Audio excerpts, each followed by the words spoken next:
নমস্কার বন্ধুরা, আমি শিবানী। আজ আমি আপনাদের সাথে শেয়ার করব জলপাই আলুর দমের রেসিপি। আমি আলুর দম করার জন্য কিছু ঘরোয়া উপকরণ নিয়েছি: পোস্ত, গোটা জিরে, গোটা ধনে আর গোটা গরম মশলা। এই উপকরণগুলোকে আমি শুকনা করে ভেজে একটু পাউডার বানিয়ে নেব।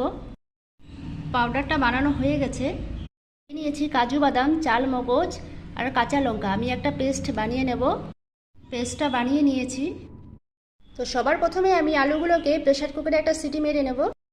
এখন আমি কড়াইতে তেল বসিয়ে তেলটা গরম করে নিয়েছি। ফোড়নে দিয়ে দিলাম তেজপাতা, শুকনো লঙ্কা আর দিয়ে দিচ্ছি কাশ্মীরি লঙ্কার গুঁড়ো আর হলুদের গুঁড়ো। তেজপাতা, শুকনো লঙ্কাকে আমি ভালো করে ভেজে নিচ্ছি। এরপর এখানে দিয়ে দিলাম কাজু আর চালমগজের পেস্ট। মশলাটা আমি ভালো করে কষিয়ে নেব। মশলাটা খুব সুন্দর করে কষিয়ে নিয়েছি। এর মধ্যে আমি দিয়ে দিলাম সেদ্ধ করে রাখা আলুগুলো আর দিয়ে দিলাম নুন। এখন আর আমি হলুদ দিচ্ছি না।